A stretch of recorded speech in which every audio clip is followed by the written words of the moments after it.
All right. Good morning, wherever you are logging in from. So today's live is something fun and light-hearted. What I will be doing today, and what I have been doing actually for the last few days, is working on this sort of a um, something. I should say I was trying to make something inspirational, encouraging for a lot of people who've been asking me for um, gifts for others. They would like to give others who are going through tough times and things like that. And I just recently finished a commission uh, for a family that was really going through a tough time, and it was scripture that the family was turning to. A lot of encouragement in biblical verses are often found. I think for most of us who follow the Christian faith, we find a lot of our inspiration comes from scripture. But this exercise is not limited to any particular denomination or religion. It is merely to encourage. And encouragement can come in various ways. But words play a big part. And so, what I want to show is how we can use art to um, inspire, art to encourage. When you have like the minimum of things, for example, all you have is a little paint and you have paper, and that's about it. What can you do with just that? You can do a lot. Okay, so today I'm going to use lettering and some floral work to pretty up a page, and we'll see how that goes. What I want to stress on is that none of this requires uh, a lot of skill. I'm talking about skill as an artist. You don't need years of practice. You do not need too much of you know, techniques and abilities to do this. All you need is a little bit of consistency in your letters, which we will practice, and that's about it. The rest of it is very, very loose, very free, and very colorful. So you have a chance to use many colors, a lot of stuff on your palette that you can try out. You don't have to, you can mix and match colors to get new colors. Lots of things you can do. The whole point of this exercise um, is to bring color and lettering and kind of make a nice cohesive piece out of it. Okay, so to that effect, let's start with a sheet. I'm using an A5 sheet, a watercolor sheet here. This is very similar to one I've already done this work on. I like to use ready watercolor sheets available, cut to A5 size, sometimes to A6 size. If I'm using a card, now this is a card, this is a blank card, and if I'm using a blank card, what I do is I cut a piece of watercolor paper that will fit in this so that it frames the picture, and then I can do whatever I want on that sheet. So for example, let me show you a packet of watercolor paper that I get in size, this is A6, half of an A5. So a packet like this is very handy. Why? Because you don't need to worry about cutting. Not to say that you shouldn't buy bigger sheets, because bigger sheets are usually cheaper. Not to say that you shouldn't. If you can and you have the time and the energy to cut up sheets, which I do, by the way. I don't often use ready stuff. I do buy large sheets and cut them out. So if you want to do that, please go ahead. It's perfectly alright to do that. I'm just cutting this sheet out to a nice size. So you'll notice I've got a good border here, but I would like the bottom to be aligned, so I may have to cut off a little bit, maybe around here. Yeah, don't be too stuck up on perfect lines and things like that. More or less is good enough in this case. Yeah. Hi Devashri. I'm just cutting this so that it's ready before we start. There you go. Okay, so that's the sheet I'm going to keep aside, and this is the sheet I'm going to letter for the frame. So this is A5 and this is a little less than A6 now, the other one. First things first, you must know what you want to write. Okay, so in my case, I'm going to write one more verse scripture from scripture. Where is that sheet? You know, whenever I start a live, I have this ability to lose things that I kept safely for the event.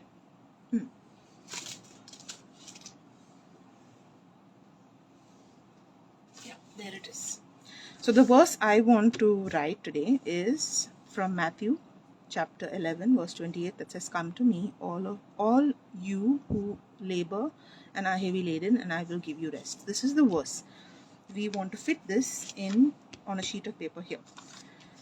First thing you need to do when you have lettering is you have to make sure that you distribute it across lines, because you want to roughly center align what you are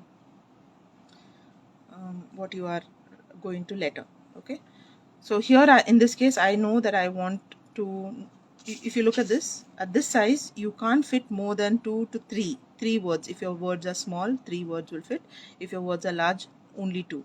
So you only want to have words that will fit in each line decently, at a decent size. Okay, so here you have, "Come to me, all you who labor and are heavy laden." Now this is going to be a longest line. Okay, it's going to be quite big. "And I will give you rest." This is fine. One more thing is the reference of your quote will be here. In the case of a regular non-scriptural quote, let's say I want to write on the smaller sheet, I want to write, "The best is yet to come." Or better still, let's take something, let's okay, "The best is yet to come." So the best is yet to come is quite small. The best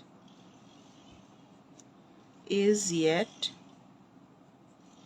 to come. Okay, this is really small, so this we can actually do on this sheet here. "The best is yet to come."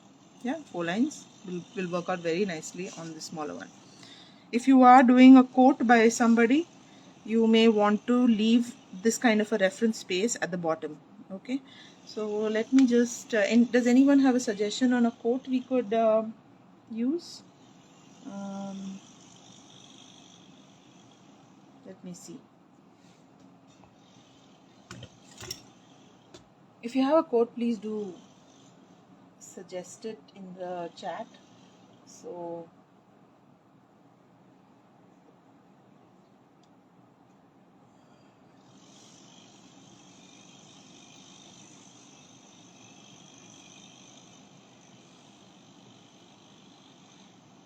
I'm just looking up a quick quote.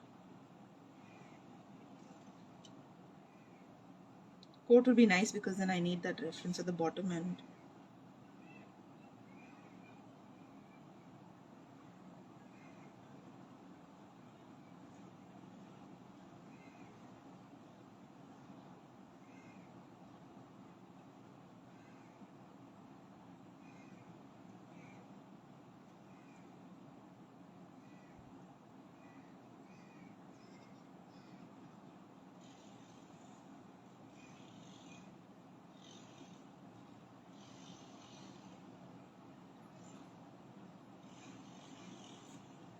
anyone?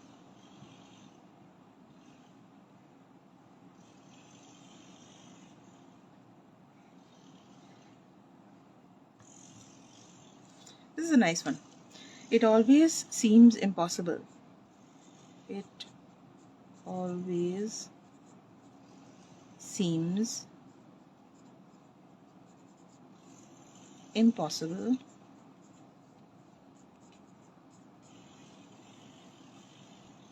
until it's done. And this is by Nelson Mandela.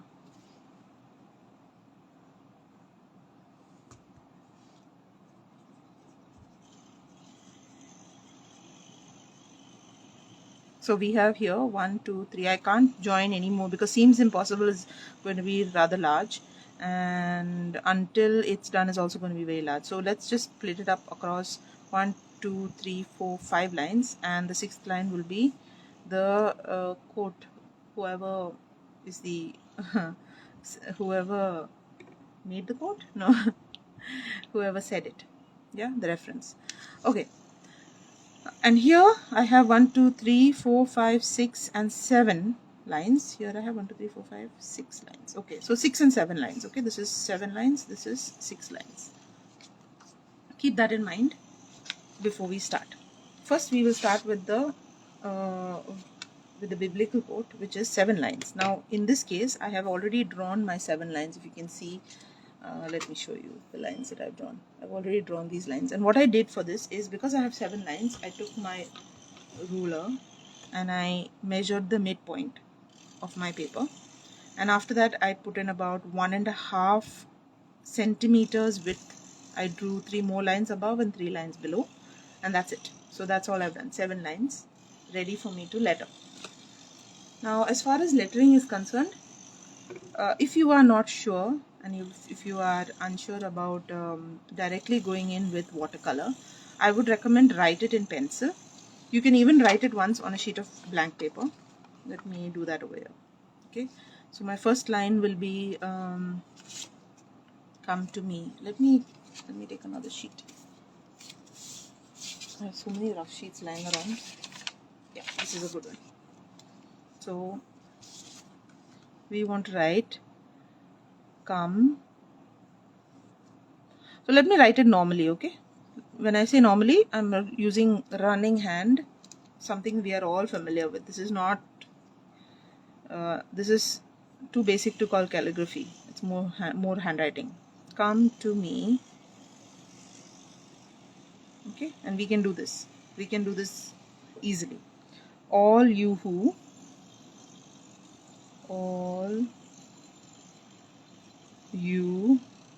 This is normal writing. Please don't worry about style just yet. You who labor and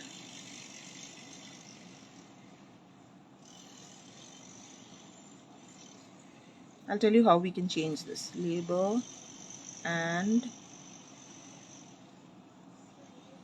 are heavy laden. So I'm going to start here. Are heavy. Hi Judith.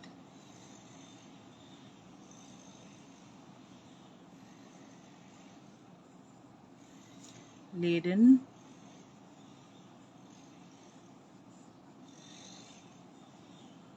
and I will give you rest.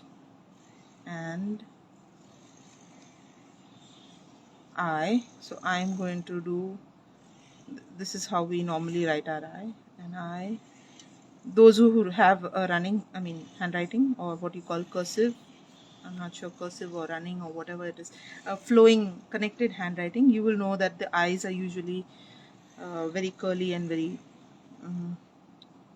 funny is the best way to put it, because a lot of people have trouble reading that I.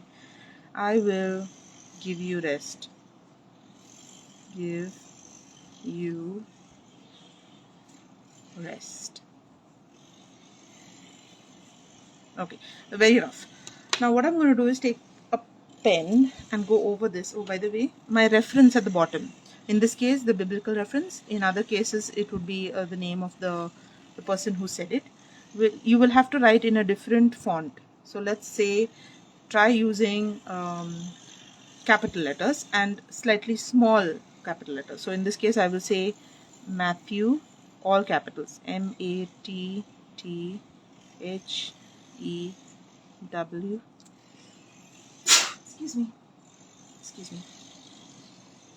11:28. This is what you would do. Once you have written it down, you will understand a few adjustments you can make when you are writing it on the final sheet. Okay, so your all could have started in line with come, so that the who doesn't stick out. Are heavy laden also could start a little earlier, and I will is fine. Give you rest. Maybe the G could start a little later, little bit. Now these corrections you can make as you write. Okay. The rest of what I want to do is make the shapes a little bit more shapely, or bring in some modern lettering aspects to it. So one is, let's bring in the curve to the C. Okay. Let's make the O as it is. Now the M can bounce. Now what bounce means is your letter sits in this space, this X height of the letter, which is rather uniform for all letters. You have certain letters that have a portion that goes on top, which is called the ascender, and some letters that have a portion at the bottom, which is called a descender. Besides the ascenders and descenders, the bulk of your letter sits inside a space which is uniform. Okay, that's your X height. Now what we do in modern calligraphy is you can add a little bounce, meaning you can go above the line for the X height and go below the base of the X height, and that adds a style to your letter. So let me show you how M now becomes a bit stylized. You see? Now E, I may make it a little bit smaller than it should be within the line. Now 2, another thing you can do with T is you can make it go lower than the base and come up and let your O be within the line. Yeah. These are excellent places to add some squiggles and curves. So you could make a nice, the crossbar, make it nice and wide. Alright, let's make the M bounce one more time. Okay, so bounce up a bit and bounce down a bit, and E sits within the X height. Yeah, that starts to look a little prettier. Next, now we're going to start our A a little earlier, so let's make our A look normal within the parameters of the X height. There are limits of the X height, and then the L can become a little long and short. I'm making it just a wee bit longer and shorter.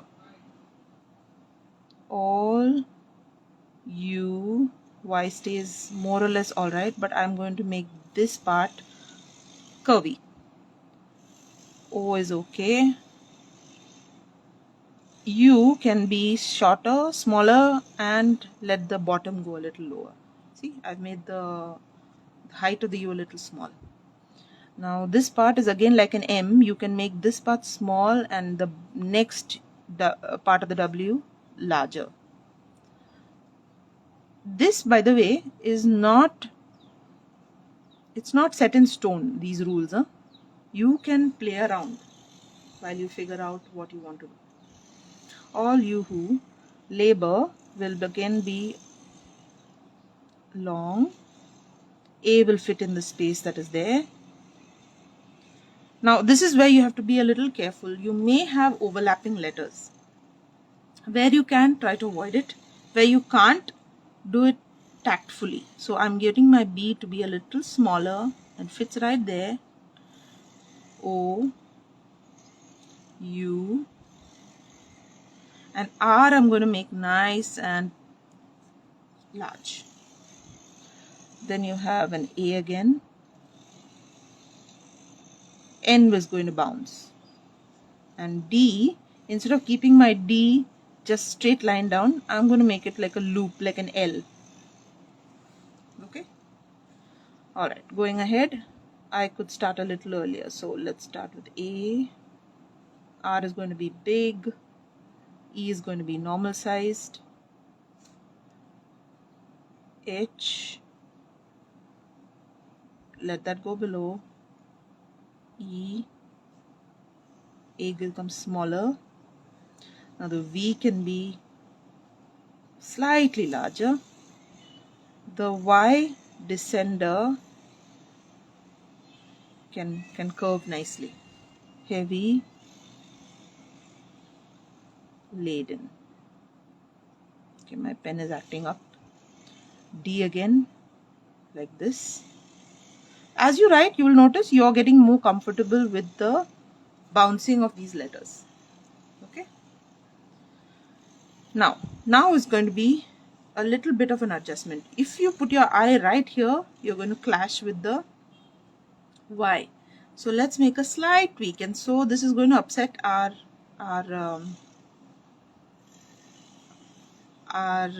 placement, our center alignment, but that's fine. It's okay. I'm going to start a little earlier, and so that I can get my eye there before.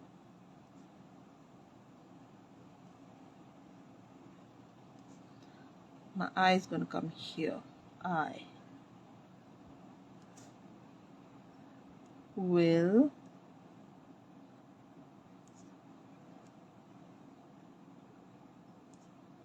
one L small, one L big is perfectly fine. Will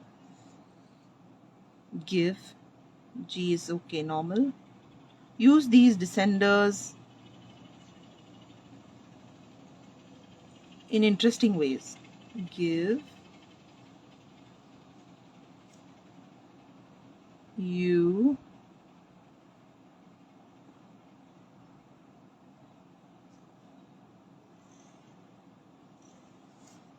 rest. Now S is a lovely one to enlarge, just like R and T. Okay, and then the Matthew 11 to 28 stays as it is. Okay, we are going to transfer this onto the paper here, and just as a guide, let's keep the center, just mark a rough center so we know where we are. Same thing here. Here, in fact, all you need to do is fold your sheet such that it gives you the center line. There you go. That's roughly center. Okay. So let's begin. Quite literally, we are copying what we have already written, but in pencil. So come,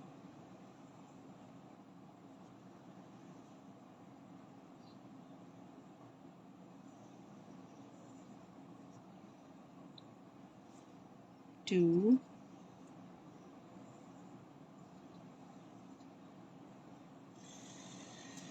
me,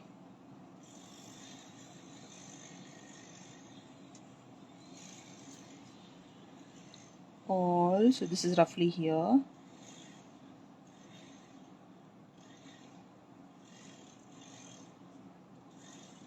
All, you,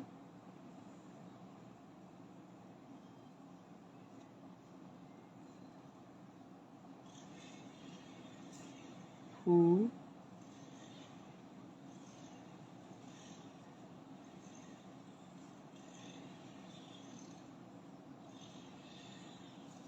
labor. So we want your B has to come somewhere in between. So let's start our labor here. Okay, so you understand we have a B to come, that needs to come here. So let's take our L in,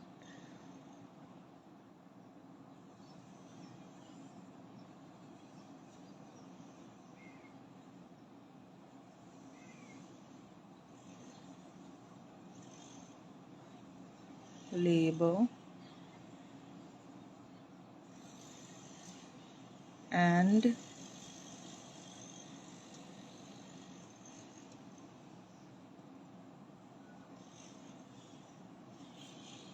are heavy laden. So are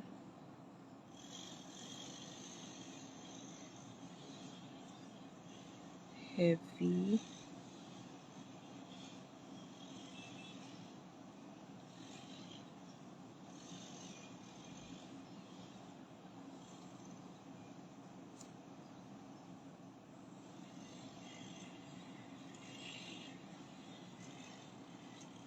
laden.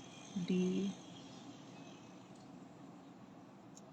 E N, bounce the N, and I. So we want the I here. Let me just put the I, and then I'll put the and. You could do this anytime you want. Don't, adjustments are, that's what you need to do. In fact, I will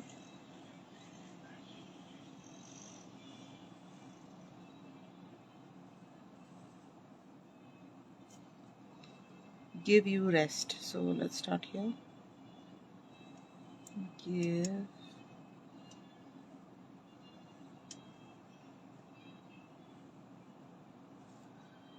you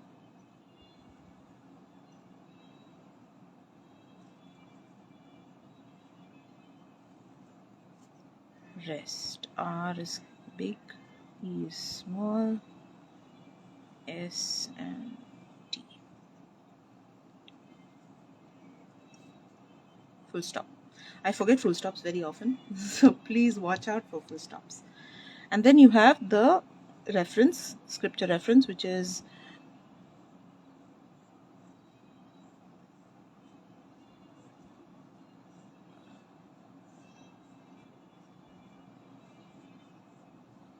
(11:28).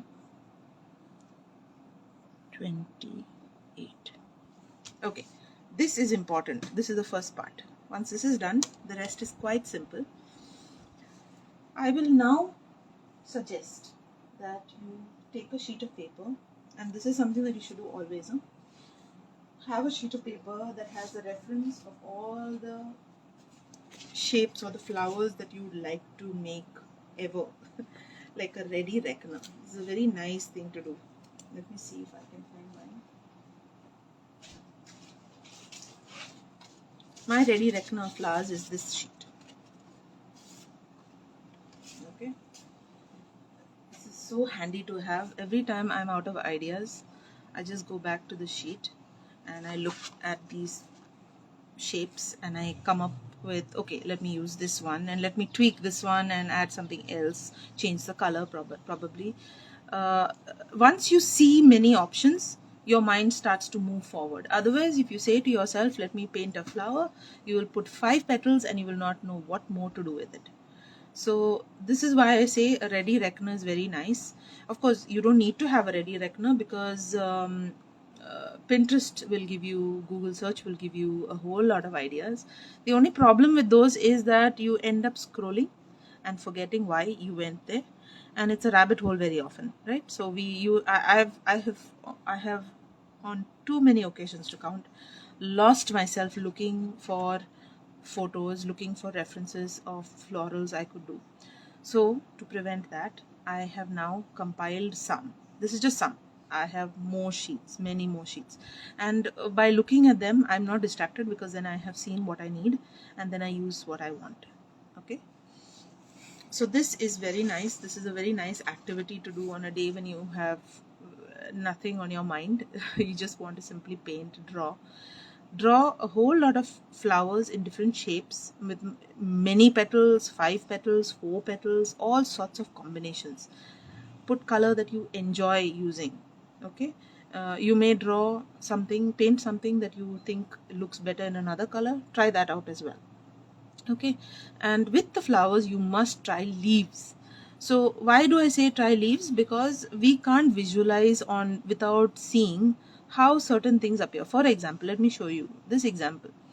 And until I painted this flower which has so many petals and then the green leaves that went with it, I did not realize that tiny petals of flowers with petals that are tiny and multiple. Okay, even this is a good example. Don't go as well with leaves that are also tiny. So then what happens is it becomes too many tiny elements and they can get lost in each other. Not necessarily, but let's say you have a color shade that is very close to the green. A yellow and a green may not always look nice. Okay, but again, that's a personal choice. Personal tastes vary. So doing this exercise will help you realize that you like something or you don't like something. And if you like something, you know you want to repeat it. And if you don't like something, you definitely don't want to mess up your final work with that something. Okay, so this is something I have realized personally. I like flowers which are wide and big petaled, large petaled, smaller in number, petals that are smaller in number with smaller leaves. So when I pair small leaves with such flowers, I find that I enjoy it. May not be the case with you. You can always try. So this is where you should do all your trying. That's what I'm trying to say. Okay, so I'm going to keep these at the side because I still don't know which of these flowers I want to put on my final work. The second thing is lettering. If you want your lettering to be nice and clean, remember to use the smallest brush that you have. So in my case, this is a size 0 oh, this is a size 2. Is it a size 2? No. So 0/2 or 2/0. I think a 00. This allows me to get fine lettering, this size sort of lettering, quite comfortably. If you use a thicker brush, chances are your downstrokes will get very thick. And there is nothing wrong in that, except that it is better in a place where your lettering should be larger. Here the lettering is quite small, so I want to definitely use a small round brush, a size 0. But if my picture is on an A4 sheet or an A3 sheet where you need large lettering, or your lettering is in general large, you can use a size 2 or a size 4. Anything with a nice clean point will work well for lettering. Okay, so round brush with a point is the important part. Thereafter you decide according to what you experiment and figure out. Okay. Now before you start lettering, if you haven't lettered before, I would recommend taking a sheet of paper and attempting it once, so that you understand the thick and the thin lines that are possible with your brush. So I'm using my size 0 and I'm going to dip into any paint. Now this doesn't matter what color the paint is, as long as the paint is a bit I won't say watery, but it is not thick, not straight from the pan. Okay, straight from the pan or straight from the cakes usually is too thick for smooth writing. You want to add some water and let it flow comfortably. See, you see how it flows? You see? Okay, this is important, otherwise you're not going to get the smoothness you want. Now let's practice the letters.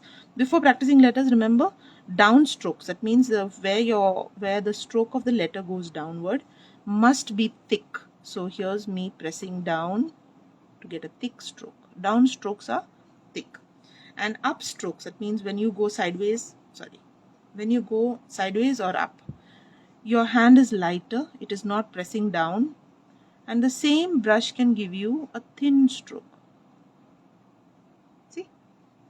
So once again I'll show you that when you press down, go down, press your brush, you'll get a thick stroke, and when you go up, don't press, keep your pressure light and you get a thin stroke. This practice, if you have never done lettering before, is important. Otherwise, when you are writing your alphabet, you're going to get a standard stroke, or you're going to get or an uneven stroke where you don't want it to be so uneven. Okay, this practice is something you should consider doing if you haven't practiced lettering with brushes already. The next is try every alphabet. So I'm going to start with alphabet A. Thin, thick, thin. Upstroke is thin. That means anything going up is thin. Anything coming down is thick. That's my A. Now my B. I start going up and then down, so it is thick, and then up and down. Replenish the paint and then go up thin. That's your B. Next is C. So C, I start here, go up and thick down stroke and thin up stroke. Similarly, D. Go up thin, come down thick, go up thin. Now in modern calligraphy, you may want to add this extra bit. Normal calligraphy, you would just do this. Okay, this is how you would write your D. But if you want to add some elements of modern calligraphy, then you must press down. Okay, when you reach this part, you can do this. Go up, come down thick, and bounce a bit. See?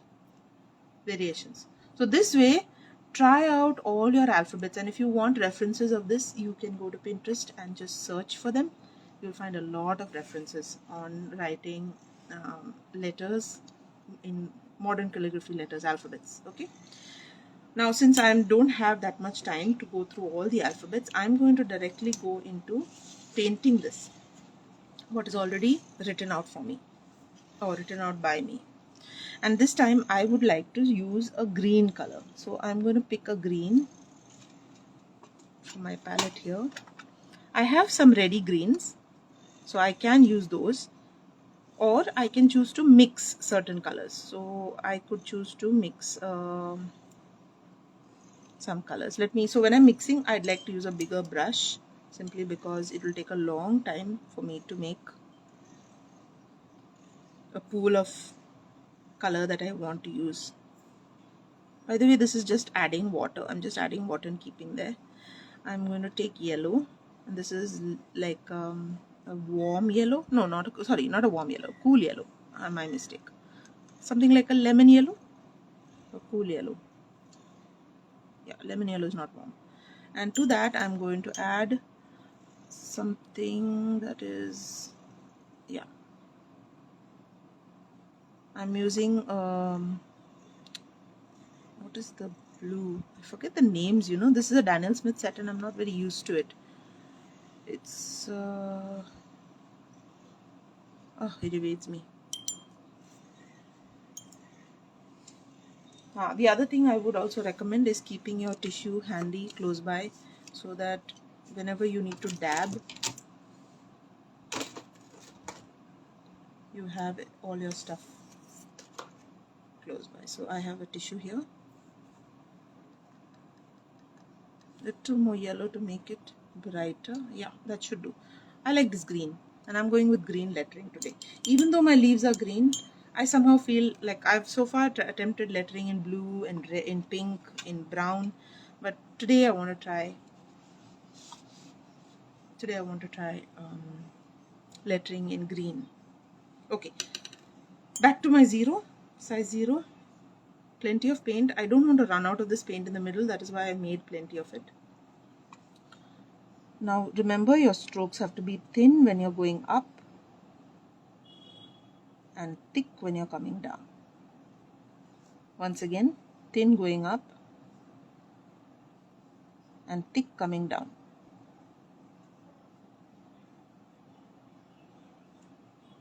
See, with a thin brush, this is the convenience. You can, and don't worry if you are writing at places where the pencil is not marked in.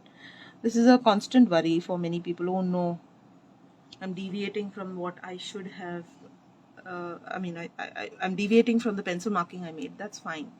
You can erase, and you will erase. You have to erase whatever pencil marks are left. Alright, I'm going to be quiet now, lest I make a mistake. And this part is actually quite straightforward.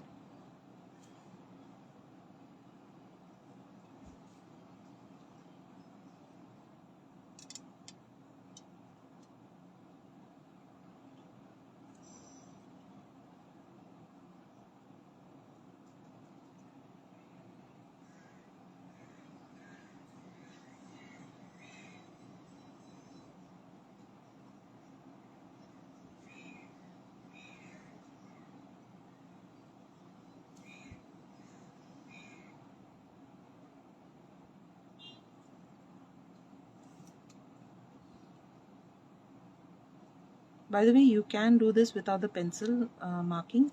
As you get more and more proficient, you will find it is not that difficult. You can do it without the pencil marking. Just need to get a good sense of distribution of letters, and you will be fine. Thanks, Devashri.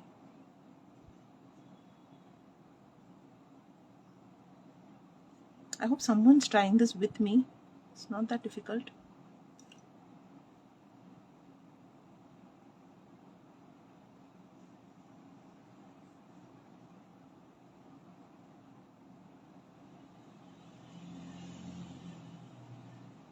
By the way, this is another thing you should know.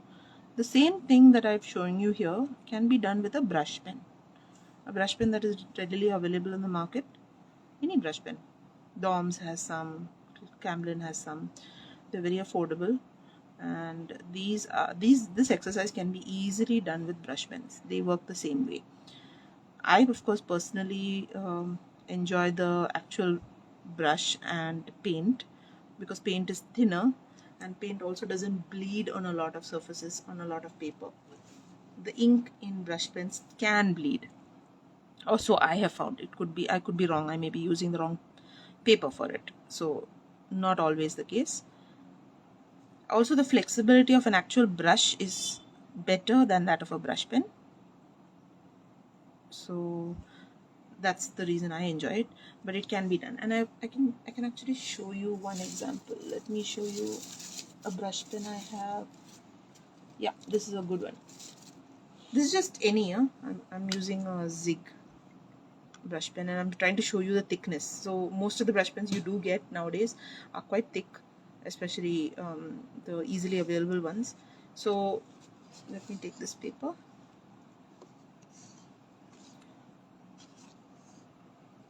and show you how I can write this in.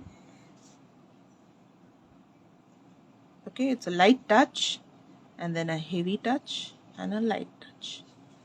Similarly, a light touch, a heavy touch, and a light touch. So you can do this with a brush pen very easily. Those of you who want to try that out, that is also an option. As long as you get your touch right, you can do it with a brush pen, you can do it with a brush. Okay, going back to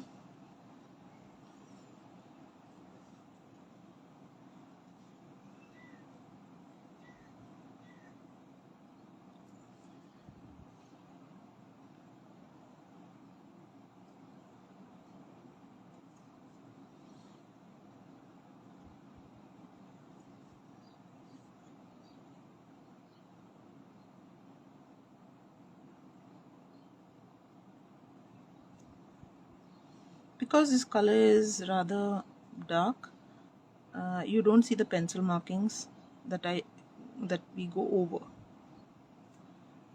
But if you were to use a yellow, you may see the pencil marking. So you might want to make either the pencil marking quite light, you will see it through is what I'm trying to say, or you can directly write it in yellow paint without doing the pencil marker. So keep that in mind. Lighter watercolors will not hide the pencil marks under it.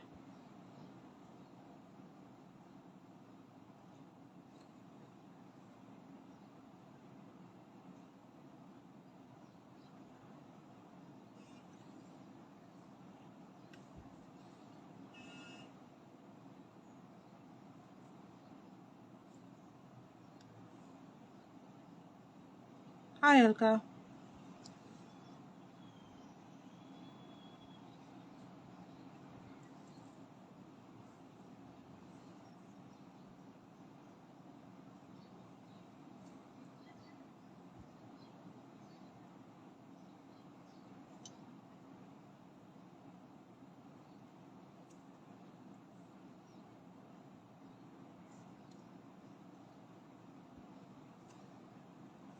There are so many references for modern calligraphy alphabets online that you will be almost confused.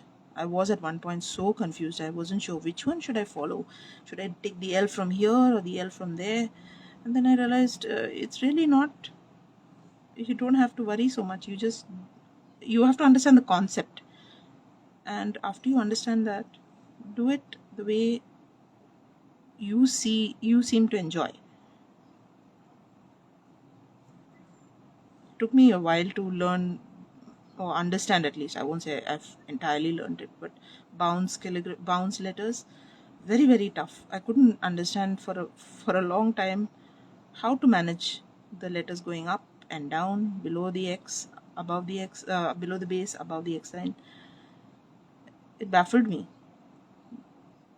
and I don't suppose I've learned it entirely yet, but it's working.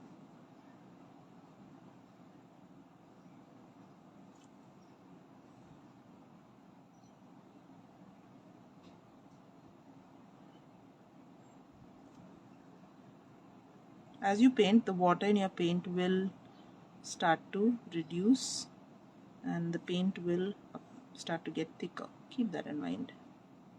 You may want to water it down. Alright, this done. I have to put in the, now here when I'm writing this these capital letters, I will not be pressing at all. Oh, by the way, I need to, yeah, it's fine, I'll just adjust it later.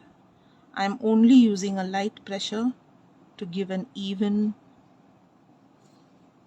thickness to all the letters.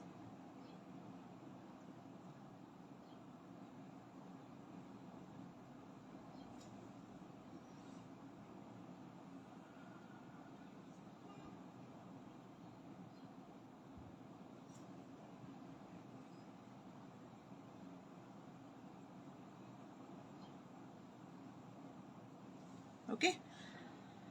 Step 2, keep this aside. Very hard thing to do when you're painting is to keep something aside to let it dry before you get on with other things on that same sheet. So let's keep this aside, and as my teacher Aditi always suggests, get another assignment underway, which is our second sheet, 0 alka. I'm using the 0 size, or double zero of the Princeton Heritage series. I've used it so much I can hardly see what's written on it. Princeton Heritage, yeah.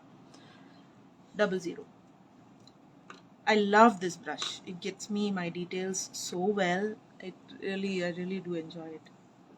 Okay, to mark up this one, which has how many words, lines? 6 lines. It always seems impossible until it's done.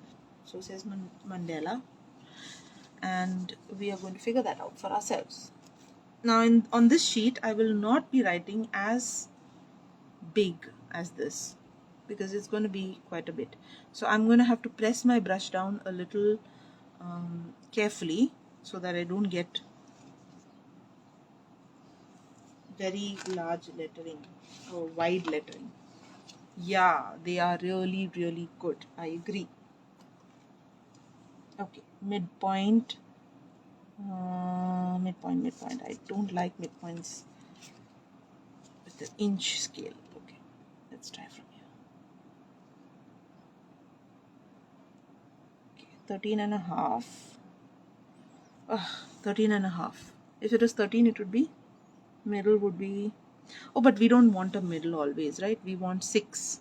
We want 6 lines, right? So if you want 6 lines, you adjust this slightly to get an even number. Let's get an even number. 1 to 14. 1 to 14 is 13. 1 to 13. 1 to 13 is 12, right? Yeah, 1 to 13. You know what I'm doing? I'm trying to space this here and space this here rather uniformly and get 1 to 13 will become 12. 12, if I want a 6, I can do 1, 2, 3, 4, 5, 6, 3, 4, 5, 6. No, something's wrong.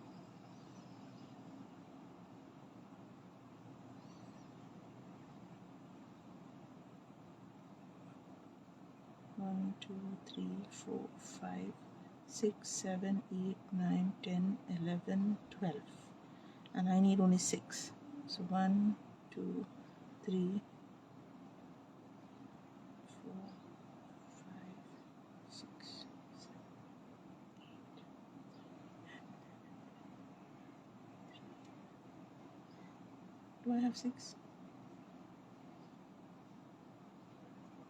I'm just marking this out.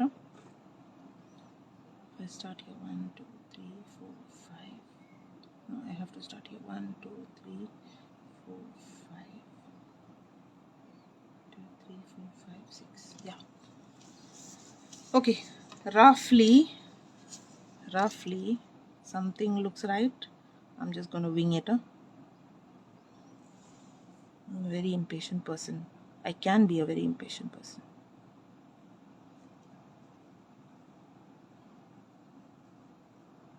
1, 2, 3.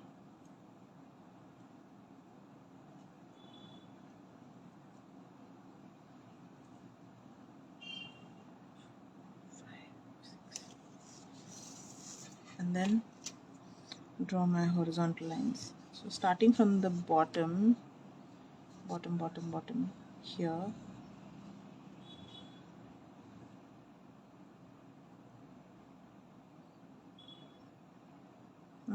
okay, 1,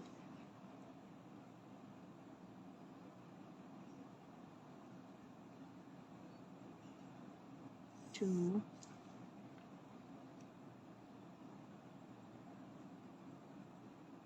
3, 4, 5, 6. And what are we supposed to write? It always seems impossible.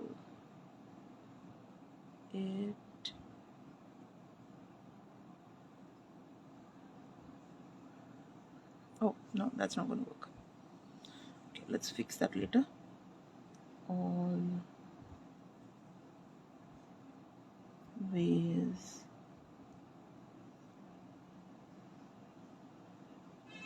Okay, that needs to be corrected. That definitely needs to be corrected. Seems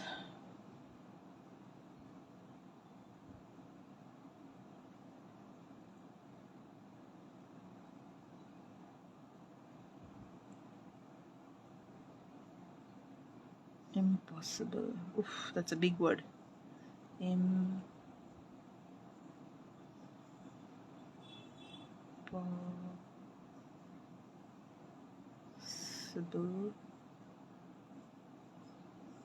Oh, not as big as I thought.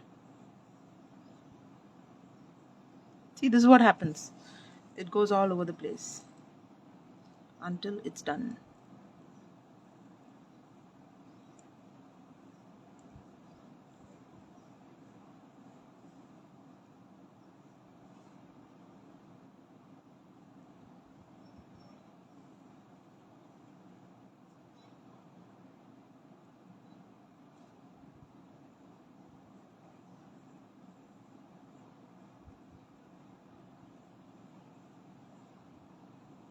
Okay, and we write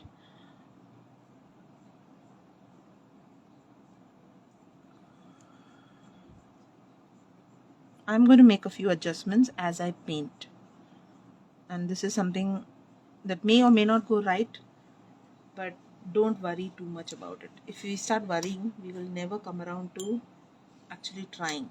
Also, at the same time, I have to say it builds your ability to judge things better, I would say. When you are doing something that is not marked out perfectly as it should be, you are left to, you have no choice but to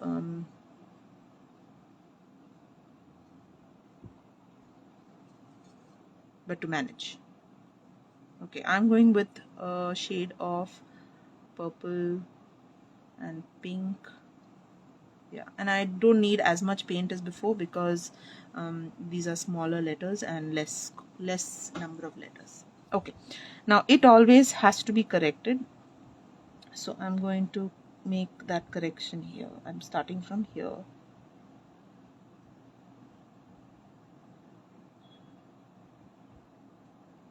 And what's going to happen is I'm trying to see how my T is going to be here. Okay, that's my T. And I'm not going to be able to do much because this direction doesn't work. So I'm going to just leave my T as it is and just do this. That's it.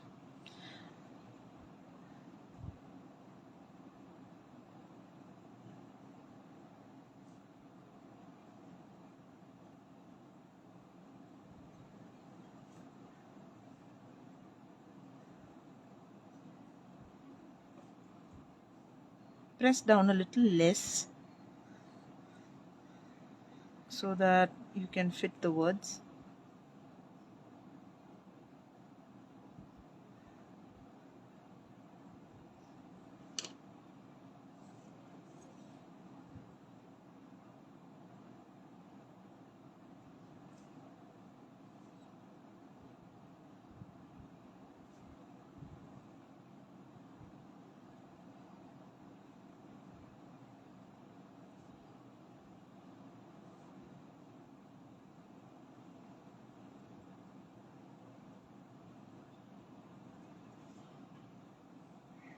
Now impossible definitely needs to move one step, not more than that. So I'm going to start here.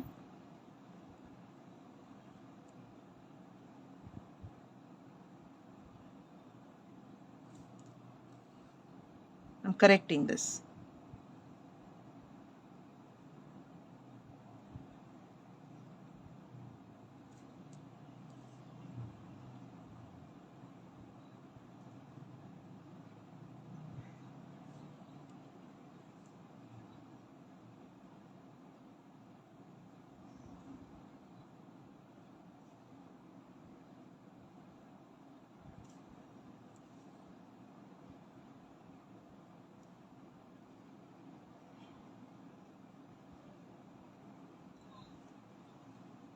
Okay, my paint is running out.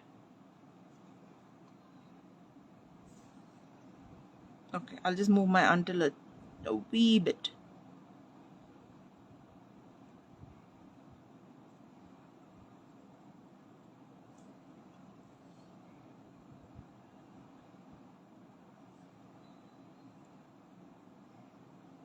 Until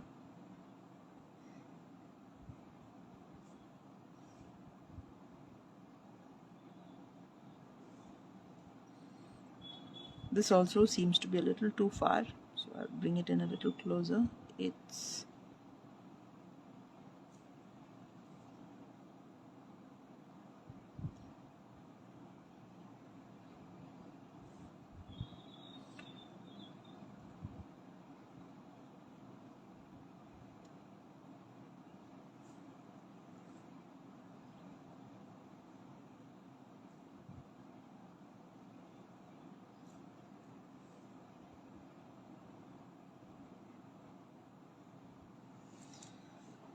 yeah, that seemed impossible.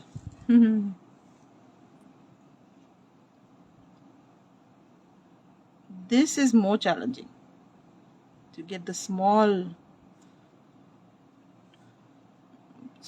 capitals, or this small sized uppercase letters. So funny, small capitals. Sounds like an oxymoron.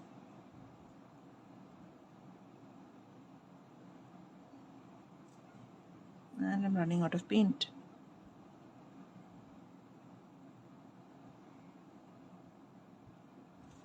It takes a little effort to get the brush to become like a pen, because we are used to a hard pen. Can be a little challenging. Okay, put this aside. Let's get back to this. Now I can rest my small brush and use a bigger brush, and in this case I may even use bigger than this. I like to use sometimes for florals, especially the loose ones, I like to use my silver black velvet brush. These are quite nice.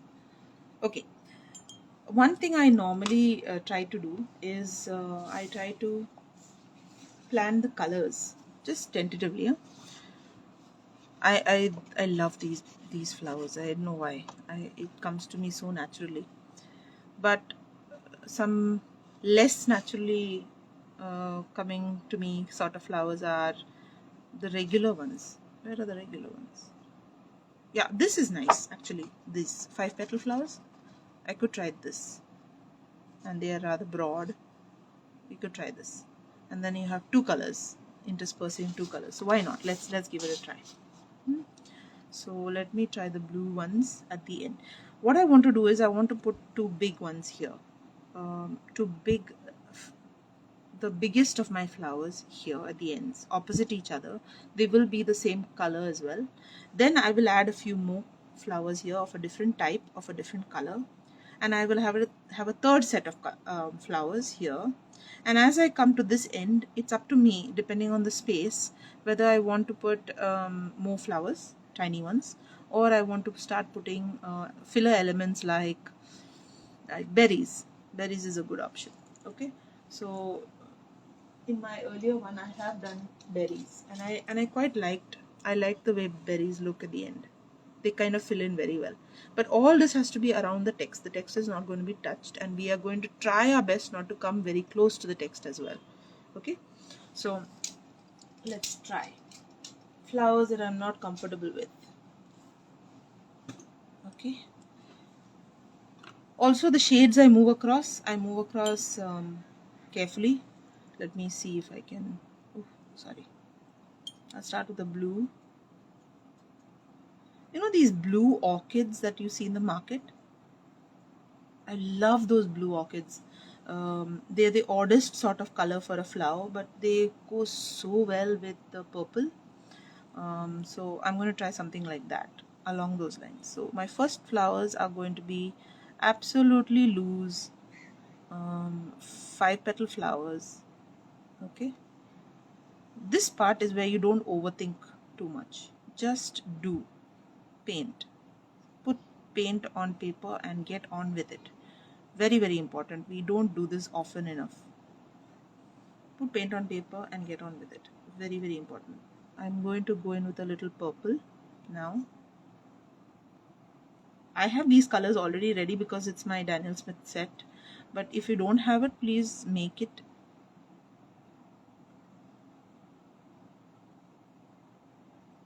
If you don't have purple, you can also attempt this in pink, and the blue will take care of the purple. See, I'm doing pink now. I think maybe pink was a better option. Yeah, pink was a better option. Okay, going in with my blue again. Where is the blue? This is blue. Yeah. Okay, a watery blue. Now with watercolor you can do all sorts of light and dark combinations, huh? So this is me attempting another flower. Which flower? Any flower, your imagination. It does not, it's an uncategorized, undocumented flower, no? Like undocumented people. I make up my flowers as I go. No one's seen this. Am I too far away? Yes, I am too far away. I'm going in with pink, like I said earlier, because pink is turning purple very well, and I'm getting the shade I want for the center. Okay, once your biggest flowers are done, now add in a few more of the same flower but slightly smaller next to it. Okay, so the important thing that I have found is not to maintain a size, meaning a fixed size. Like, or let's not have three flowers all looking rather same in size. Make them smaller, bigger. That adds a lot of interest to what you're doing. Okay, I'm going to put one here, and it's going to be quite a bit smaller.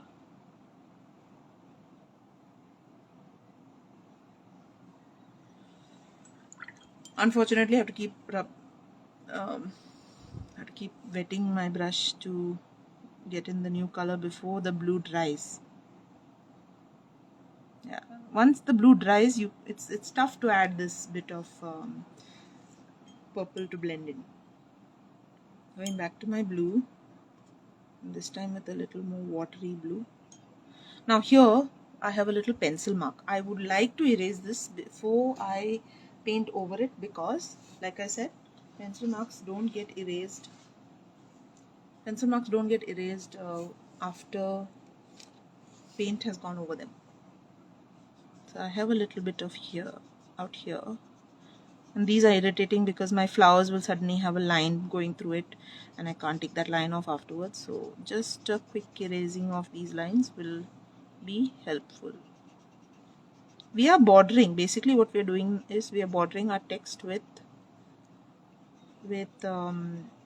florals, but not in a fixed to a fixed width or dimension. We're just putting it all over the place. Okay, there's my second flower. I wanted roundish petals. One more here.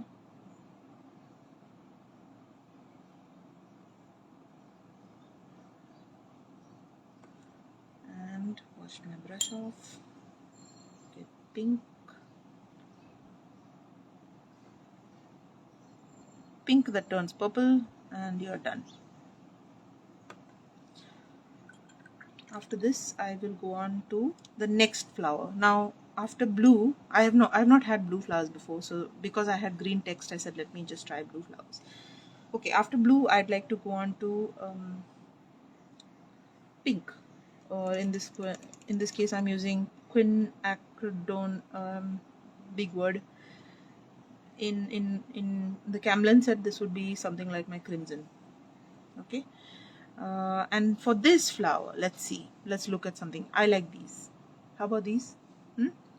And my brush is perfect for it because it has a nice point. So I'm going to use this brush and put in 1, 2, 3, 4, 5.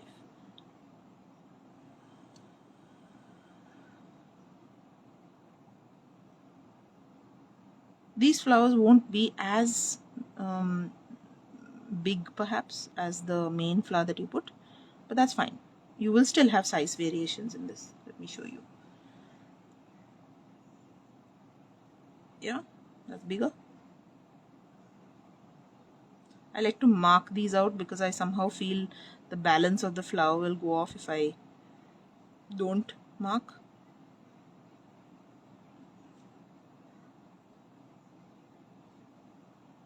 But this is loose style, huh? So you are under no pressure to make perfect looking flowers also.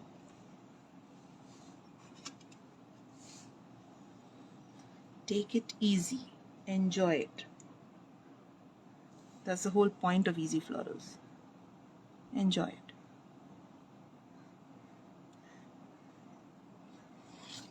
Oops.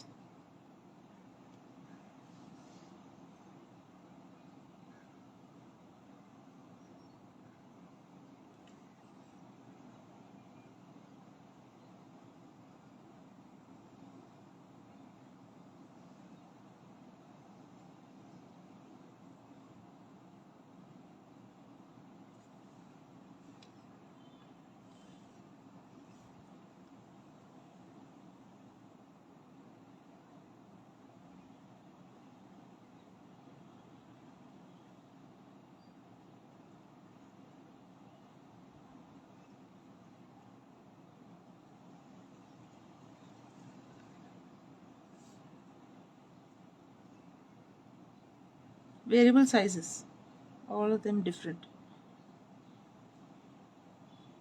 Okay, so I filled in the red. Flip it around. This is one thing I tell people, please do not hesitate to flip a sheet around. There is no shame in painting upside down. I mean, holding your paper upside down. I don't know why a lot of people feel bad to turn it around like it's cheating. It's not cheating. It's not cheating.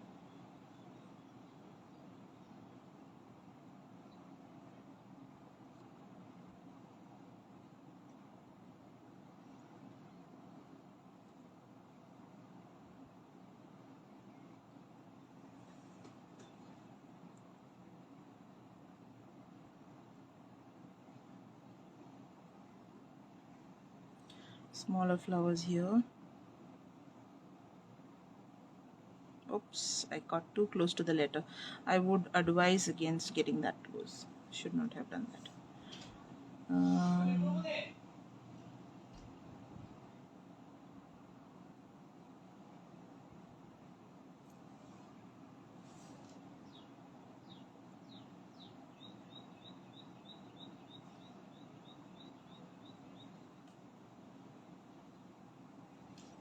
Okay, maybe one more here, small one.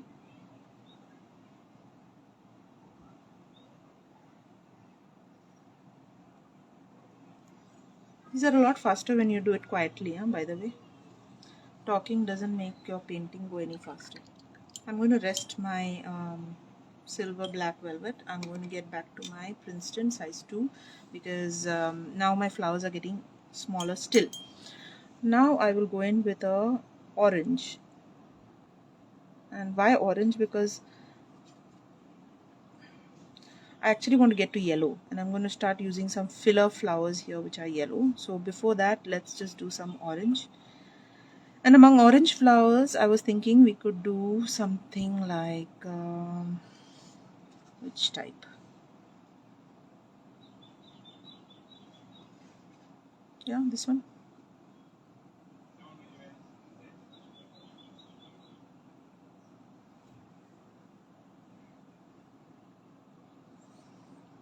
Some funny flowers where the petals are like what is it? There was a flower that I used to wonder what sort of a flower is that.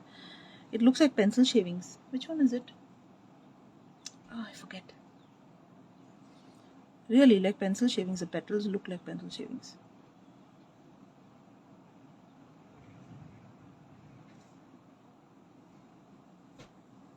Okay, add one in here. No pressure to get it right. Flip it over.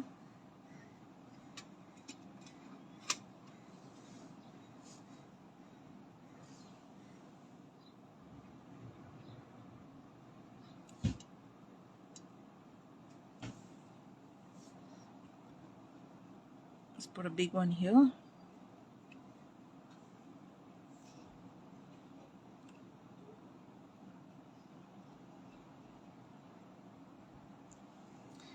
And a few small ones. Still, at all points I've been using 5 petal flowers. It's not necessary that you need to use 5 petal flowers. Just bear that in mind. Nothing more. I've made these flowers a bit large actually. Could have made them smaller. Okay, I don't want to use up all the space because we need some space for the leaves. And lastly, I'm going to go in with yellow. Okay, so for yellow, I'm going to do these. My favorite actually. I love to do these. Put a circle and then just put 5 petals. 1, 2, 3, 4, 5. That's it. I love these. One circle. 1, 2, 3, 4, 5. Simple, easy, done. Now here I'd make a bigger circle. Make that petal a bit bigger. See, the moment I make 2 flowers of the same size, straight away you start to notice it becomes a bit boring, right? So keep that in mind. You don't want it to start to get, you want variety, you want it to be looking different. So here I'll add a big flower, or rather big flower. Okay, and here I'm going to add a small one.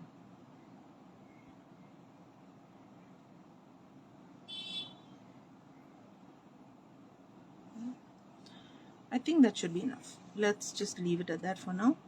Park this. Oh, we're not done. Sorry, we have to also put in the greens. Play around with your greens. This is something I can't tell you, I can't speak about enough. Play around so much with your greens because you have a lot of greens to put, right? Every flower has a green to be added to it. So try to be brave. Use as many greens as you can because you don't want all the flowers to eventually have the same type of green. Okay, so I'm going to go in with a green here that is light.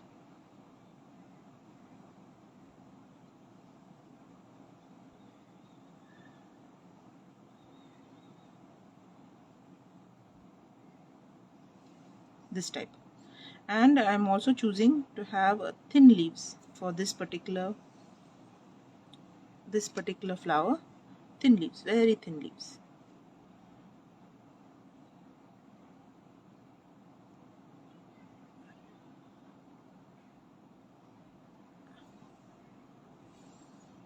Get the leaves to fill in all the gaps that you have. Don't pack it too much, just adequately, just right. See, So the green differs from the green of the text, and this is important.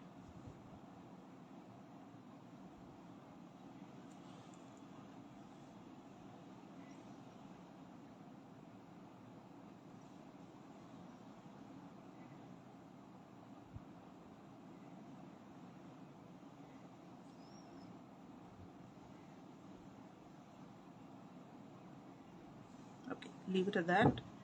Flip it over. Do the same thing for the other blue. I have to push this in a bit.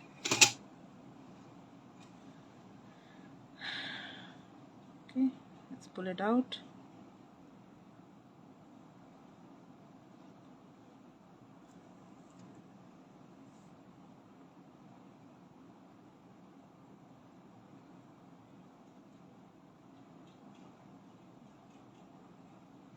I'm going to show a single leaf coming out of this side. The big flowers, you could consider having leaves coming out from the side. That is a nice option, where only a partial leaf is seen. See, like over here. This leaf is coming from within, so you will not see the whole leaf. You will only see a partial leaf, but it is a large leaf. That is something that you should probably think of.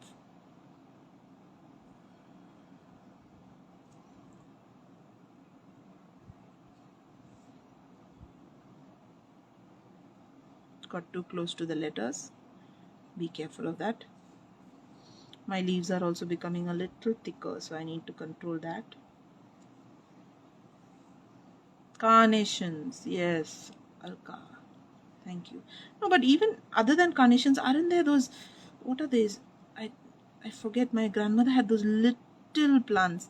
Carnations, yes, you're right. They have those pencil shaving kind of texture to their leaves.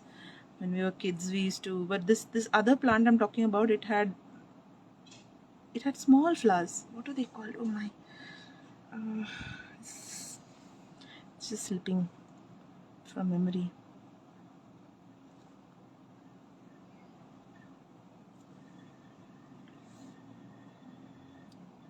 Dianthus?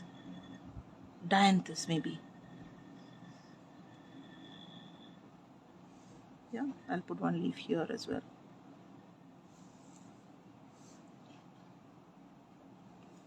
Okay, this is done. Now I'm going to go into the pink one. Pink one, I'm going to use a green which is a little darker. Oops, too dark. To get a different kind of green, remember, play around with your yellows. Your yellows will give you, I used a warm yellow and I got myself a green which is different, very different. For this flower, I'm going to try using, okay, a round, oh, this is not,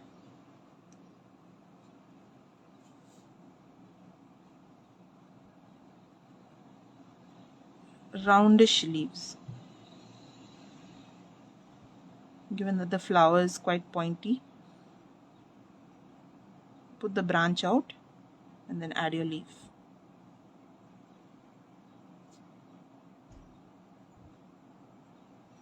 See? Pretty, right? There is no rule that only realistic flowers will look pretty. Any flower looks pretty. Beauty in the eye of the beholder, that sort of thing. Periwinkle? No, periwinkle doesn't have a. Does it have? No. Periwinkle doesn't have a. The crinkly edge. Exactly like a shaving. It's all jagged. Periwinkle is smooth, no? Or maybe I'm mistaking periwinkle.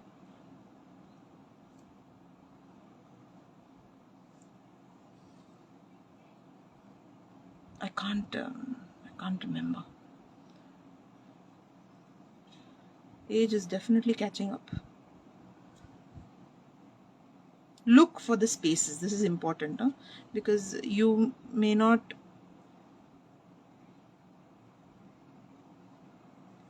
always understand where to put things. Just look for the white spaces and see whether it organically fits there. Now here, I would like to add one here. and one here. Enough. Turn it around. As you fill in the leaves, you start to see the whole thing come together, like take shape finally. Others is just a lot of words.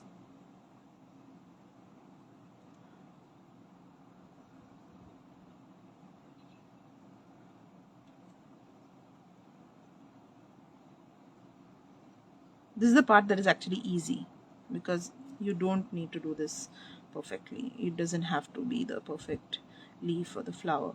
Do it any way you like.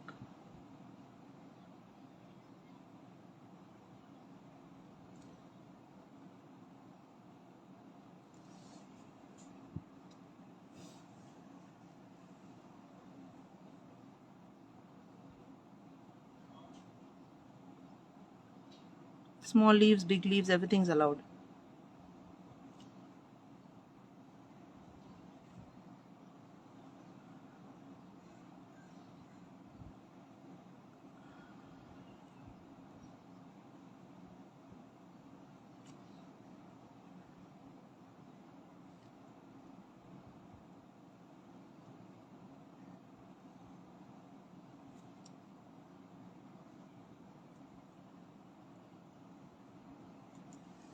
I'm really trying to squeeze in a lot of leaves here. I probably should not do it.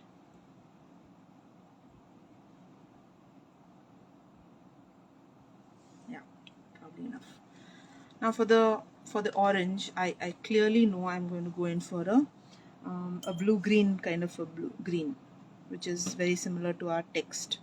I'm just going to add a little more blue to it to make it slightly different. Yeah, I don't know why, but it's just asking for leaves like that. And it's also got very little space, so you could consider making just shapely leaves. Now for example, what I mean by shapely leaves is a single leaf but having some shape sticking out of it. Okay, like this. Join it and let it be there. See, give it some shape like the leaves of a wine, a grape wine, right? A grape wine has got leaves that are oddly shaped. So if you're going to do something behind, draw that in here. See,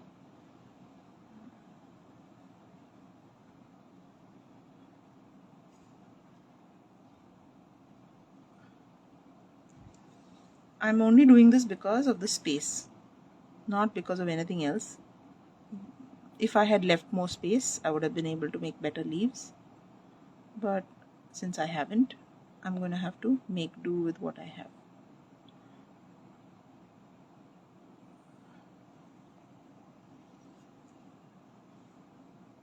Let the leaf evolve as you as you paint.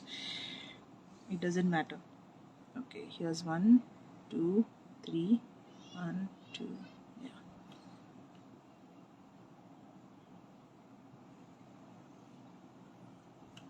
I got a chance to put one there. One here.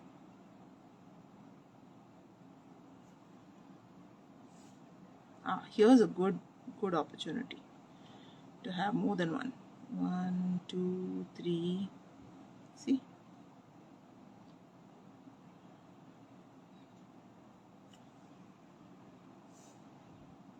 So when the opportunity presents itself, go ahead and put some leaves in there. Don't leave it as one.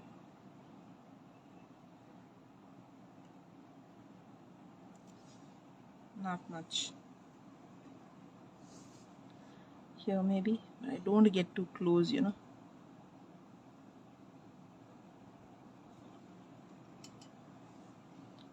The closer you get to the letters, the harder it is to read them. So I'm trying my best not to.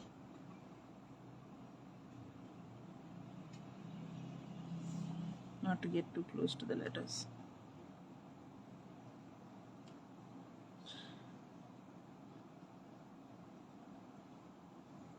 Where you can't fit a leaf at all, just put these little sprigs. Finally, we are down to the yellow, and the yellow we will, I'll put another shade of yellow. Let's see how this looks. Sap green maybe. Yeah, sap green. Can't go wrong with sap green. Now I think I should change to a size 0 again, because it's not going to fit. I'm not going to be able to fit what I want. So what I want to do is, I want leaves like this.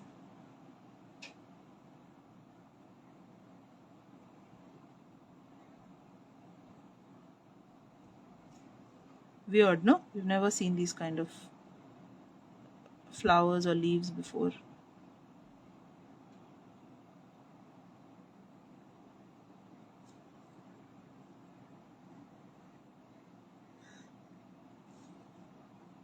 And that's just fine.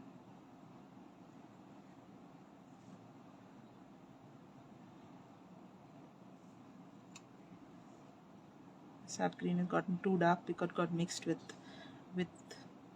other colors, so it's a bit too dark. Should lighten it. Yeah, this is better.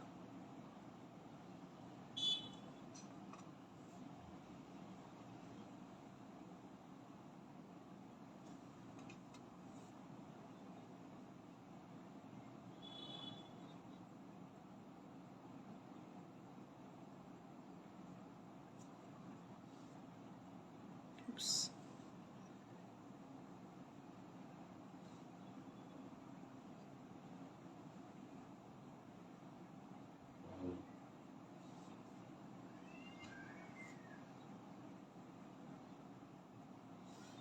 Okay, I'm going to stop here because we filled up what we want here. Now the centers. Now the centers are actually up to you, entirely up to you. I like to put the black in first, and I like to put the black in for this. This one looks very pretty. The black. See? Okay, so my black has not been activated enough, and it's just sitting there. You can of course use a marker if you want. Now, since I've used paint for the whole thing, I'm just keen on continuing paint. Pretty, no? So the centers, I'm telling you, they add so much to the flower, to the composition. You should not ignore them. They kind of complete it. Really do not want to ignore them.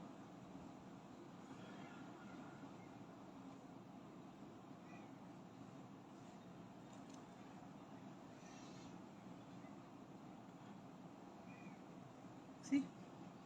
And straight away that pops. Now the red one, the orange one, I'm going to put a red center for it because that looks nice to me. So let's go with a bright scarlet. Straight out of the pan. Yeah. And here what I'm going to do is I'm going to make it a wide dot.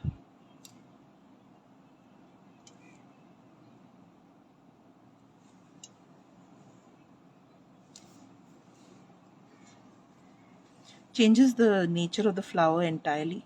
Looks like a bindi, doesn't it? Changes the nature of the flower entirely, I find.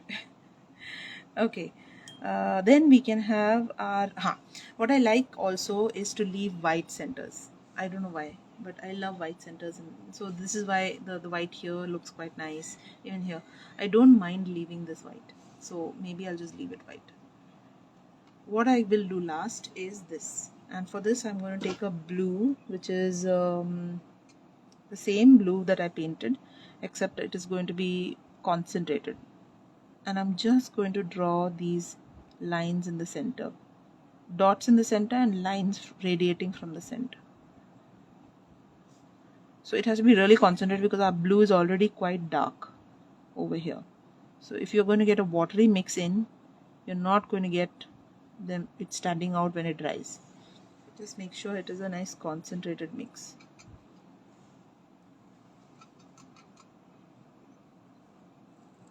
Few dots in the center and radiating lines of varying lengths. That's also a nice thing to do. Varying lengths. Dots in the center.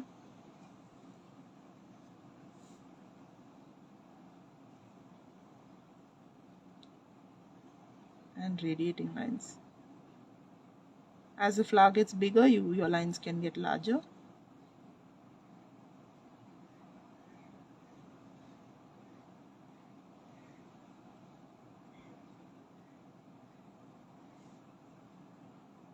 Small flowers are very hard to notice these things, but do it nonetheless. There you go.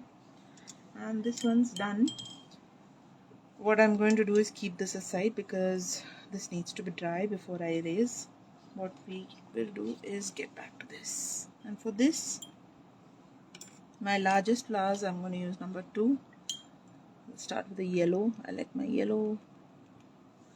Let me put a nice, what shape shall we put? Sunflowers? Or like sunflowers? Yeah, this is nice.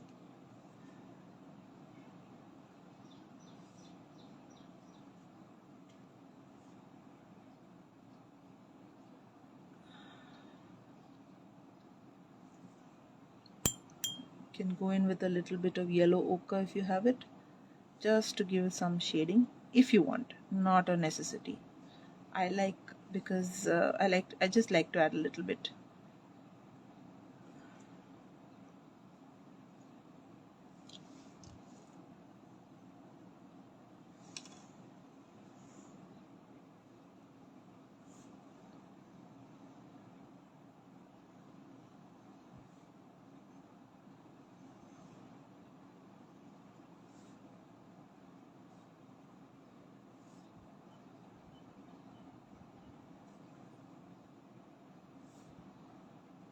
Oops, too dark.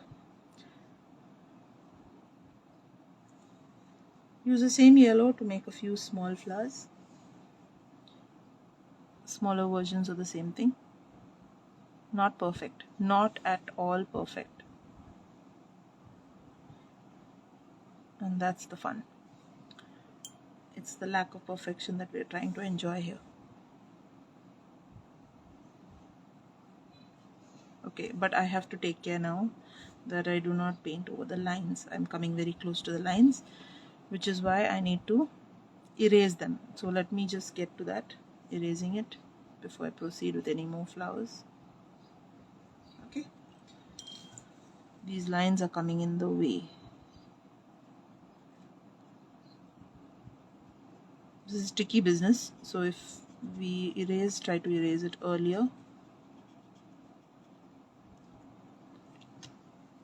it should not come in the way of any of the flowers. This is the area we're putting flowers. Okay, next we're going to add some reds.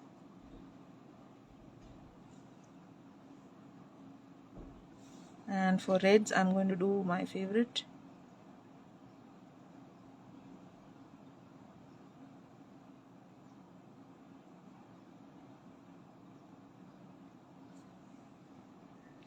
Actually, you know what? Let's just make them flat ones. No centers. That is also nice. So off. Couldn't be wronger, right? Couldn't be wronger. My kid would make better flowers than this.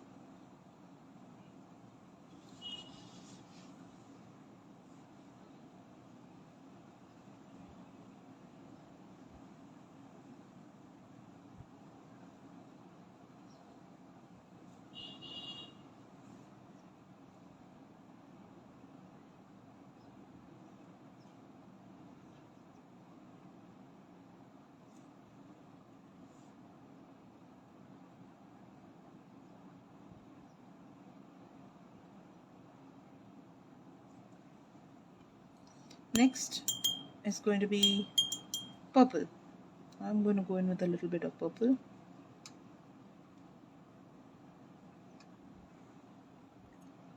So the purple I have in my palette is not appealing to me.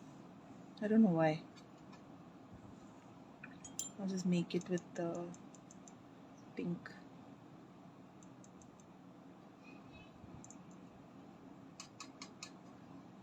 Oh, I've got a nice shade. Not bad. It's more violet. With these, what shall I do?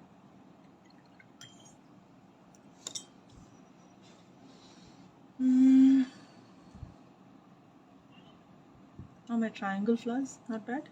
I think probably the triangle flowers or the shapely, even these will do. Even my shapely flowers will do.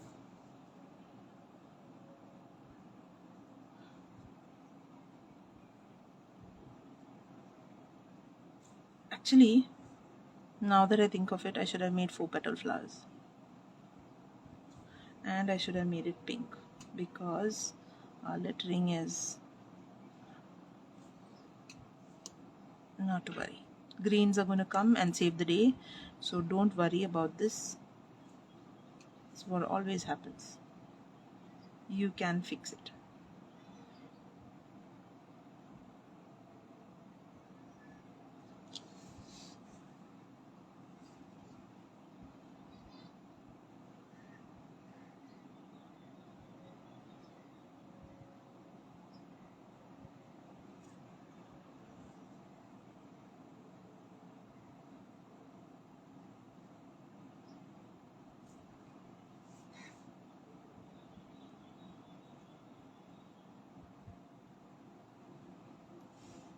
Yeah. And lastly, let's add some blue. Not blue. Yellow, orange, red. Not lavender. Pink only. Let's go with pink. And let's dilute this pink, okay? Yeah, that may be a good idea. Let's dilute it so that you get really nice pink. Actual pink. Oh, better still, let's do this. Let me put brown. Okay, now I'm actually using fillers. This is not brown. Mixing, matching. I have something that looks like brown, feels like brown. Okay, not bad. I'm going to put berries, pink berries.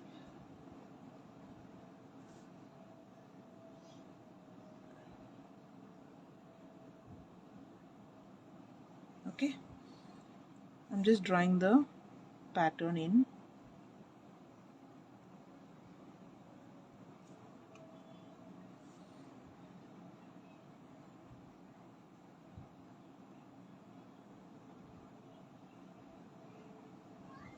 Okay, best thing to do is first put the berries. Now that you have a structure for the branch, put the berries, make them so when they are light, when it's watered down, it will be quite light and it will dry pink, not like it won't be a crimson.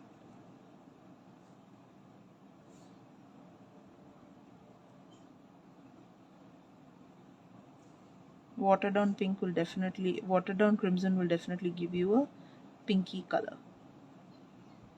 In watercolor, we would ideally not put white to pink or carmine or whatever crimson to get pink, because just watering it down should give you the pink you want. Okay, alright, this done. Let's go in with the greens, and I want a nice vibrant green first. It's feeling so empty without the greens that I'm going to go in here with a, oops, that's not vibrant. I say vibrant and I put something else.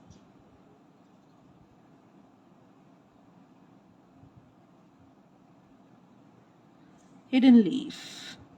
My very first leaf has to be a hidden leaf.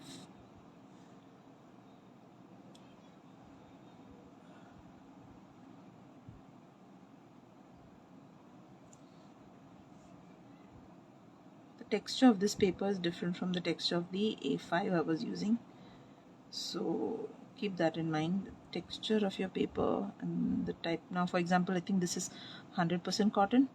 It's absorbing water in a very different way.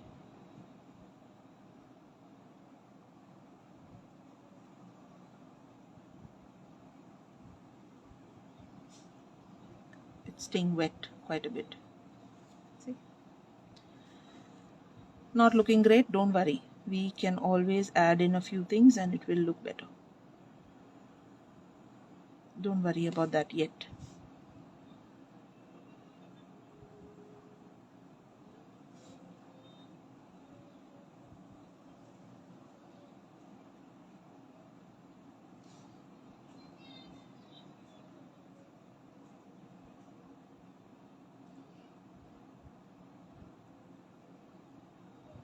I'm trying to fit a leaf that is large.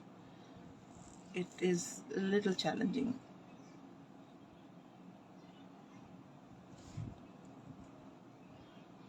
See, fitting a leaf that is coming from below and you have to fit its shape in.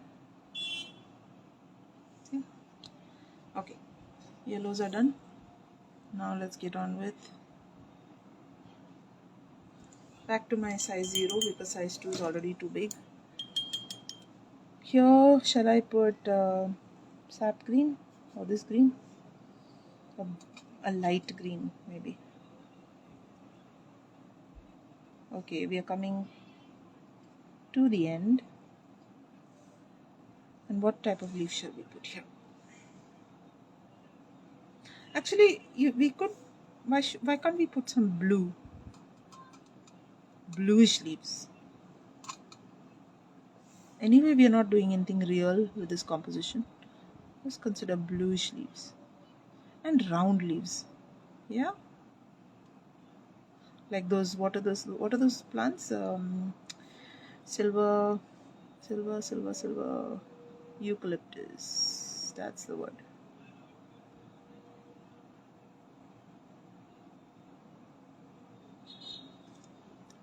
Silver eucalyptus leaves. No silver eucalyptus ever had red flowers.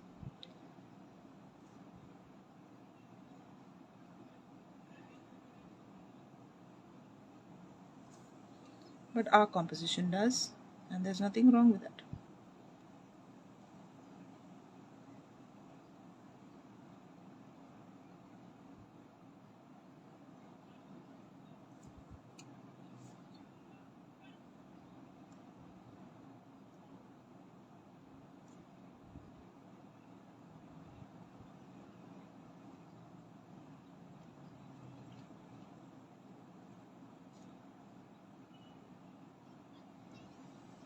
Not bad. We needed a little bit of blue in the picture, so blue leaves came to the rescue.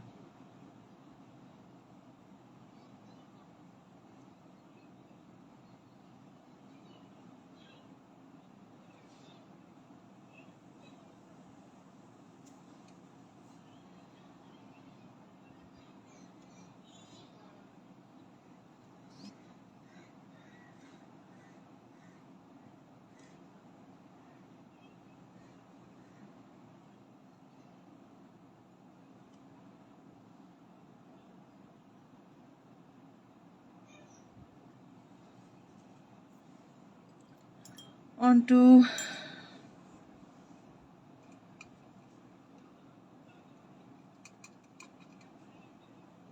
lighter green. Oh, I say something and the colors I mix up become dark. Weird, no? Now we shall put some. What shall we do? What type of leaf should I do? Okay, I'm going to put some curvy leaves.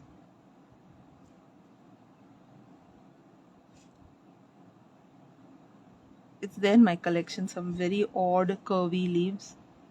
I just press them down and do this.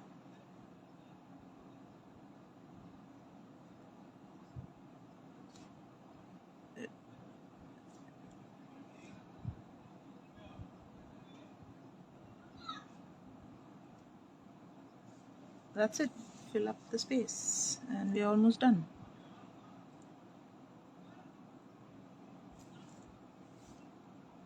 This has become very small, incredibly small, so it's very tough to fill in so much of detail, and we shouldn't attempt to also. It's a very small composition. When you have space, you have so much you can do, and if you don't have it, you do less. Okay. What I would also like to add is maybe a few more pink. I don't know, somehow I feel like these are less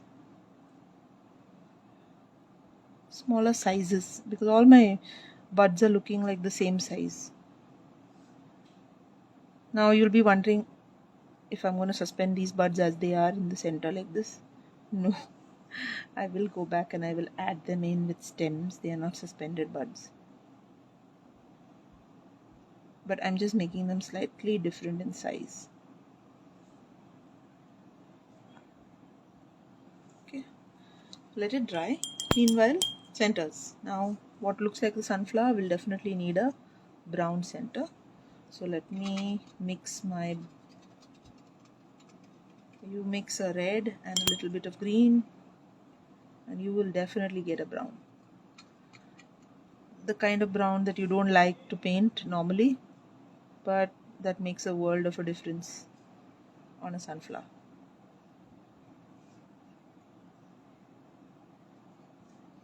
In fact, I will do one more thing, but let it dry. Let this dry. Once the brown dries, you can go in with a little few black dots just to add the detail. It makes it pop. Now with the red flowers, I want to put a darker shade of maybe combine red with scarlet with a little bit of black maybe. There's my black.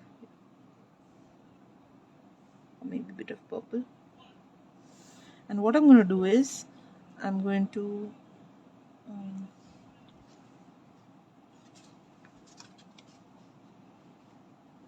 I don't have this as a reference. Do I have it as a reference? I'm looking for a reference photo.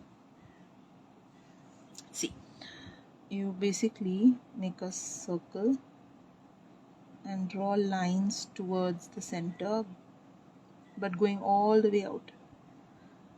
See how the detail makes the whole thing pop. This is important. Our flowers look very plain until you add the detail. And that detail makes all the difference.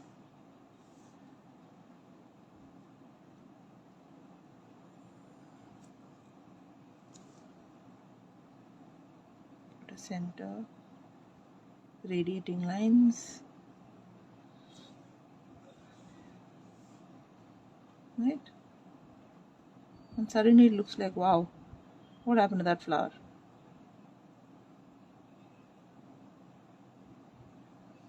See?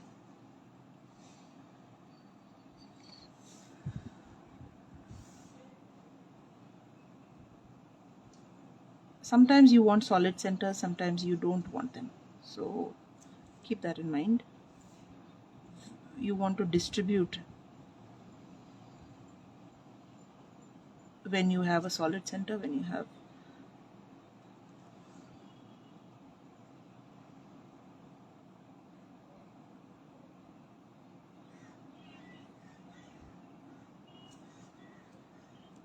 and lastly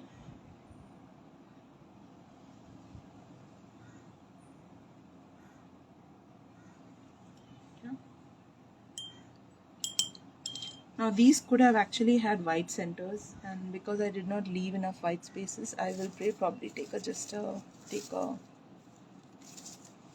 Posca marker. Dangerous thing to do.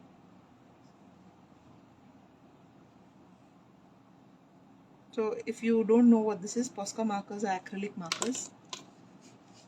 They are handy to draw in over watercolor, just to add some little bit of detail. See the whites?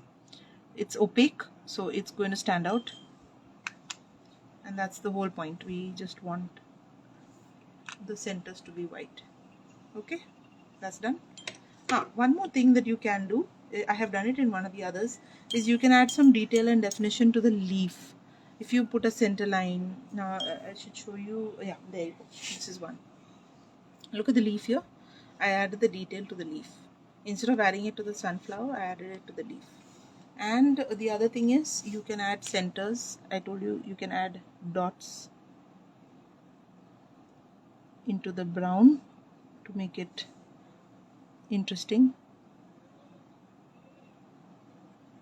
Yeah, and that's it. Keep this to dry. While this is drying, let's finish off our where is it? Here. Let's finish this off with erasing. Do not erase under any circumstances. Do not erase wet or wet paint or near wet paint. You are going to feel bad. You are definitely going to feel bad, and there's nothing you can do to fix it. So please be patient. Take yourself away from your painting. Do something else. Distract, whatever it takes. Wherever your letters have not gone over the pencil and the pencil is exposed, please erase that as well.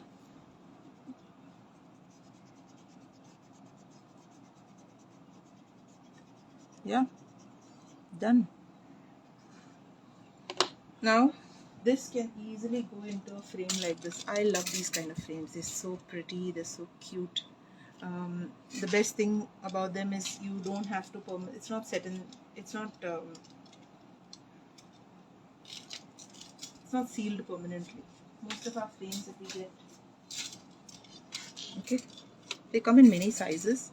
Like this is I think an 8x10. It's such a cute gift to give someone. You make this and you can open up your frame, place your painting in the center, and you get that the effect of a glass mount which is transparent. Close it up and seal it, lock it, whatever the word is, and that's it. There you go. It's put into a frame and it looks so pretty. I love how simple things can be done so easily. I mean, simple things, pretty things can be done so easily. That's what I'm trying to say. Let's move this out of the way, and there you have it. Isn't it cute? I thought this was really quick, really nice, really fun. Now for the second piece of painting we have, which is still not entirely dry, I'm going to be a little careful. I'm trying not to touch so let me just erase the markings on the letters, because the letters have definitely dried. I try not to go beyond that.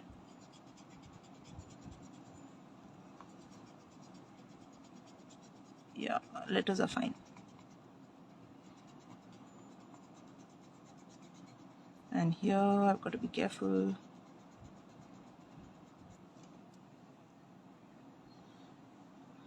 It's important to join these. Remember, I'm doing it with pencil now, but I'm just saying that you need to make sure you join your buds that are sticking out. They are still wet, so be careful. I'm doing it in pencil, but you should ideally join these. Don't leave them in air.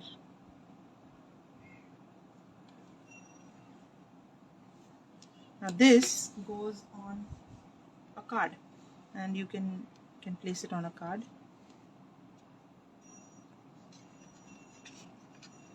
Okay, place it on a card like this, glue it on, and you have a card. In fact, I have another card. What is it? Oh, it's missing. Yeah, purple. I'm starting to think maybe the purple card of mine is a better option. Yeah, maybe this is better. Whatever you enjoy. Yeah, maybe this is nicer, more subdued. If it's for someone who is a brighter person, may enjoy this. This is nice as well. This is nice too. Maybe this. Okay, and glue it up. tip. I have a piece of glue here. Is everything dry? I get the feeling that something is not dry on this. Use double-sided tape if you can. I find double-sided tape is better than glue. Glue can come off. Double-sided tape just does not, and it sticks very well. So I don't have my double-sided tape at the moment, but if I had it, I would use it. Framing your painting really brings out its goodness. I cannot stress enough on how nice it is when your painting is framed against a color. What is this? You're talking about the card, blank card, or the glue? The glue I got from, I think my sister brought it for me from the US or Canada or somewhere there. But the card, card also is from abroad. But you know what? If you go to Itsy Bitsy, the craft store, Itsy Bitsy has got Itsy Bitsy has got cards which come with envelopes, blank cards which come with envelopes. So they come in a whole lot of colors, and they're very handy when you want to do some artwork like this, you know, and just put it onto a card. So consider looking at Itsy Bitsy. Or Amazon also does have a set of cards, but you have to buy like 100 cards or 50 cards, and it's quite expensive. I think Itsy Bitsy is cheaper, I'm not sure. Just check. Okay, so that's it.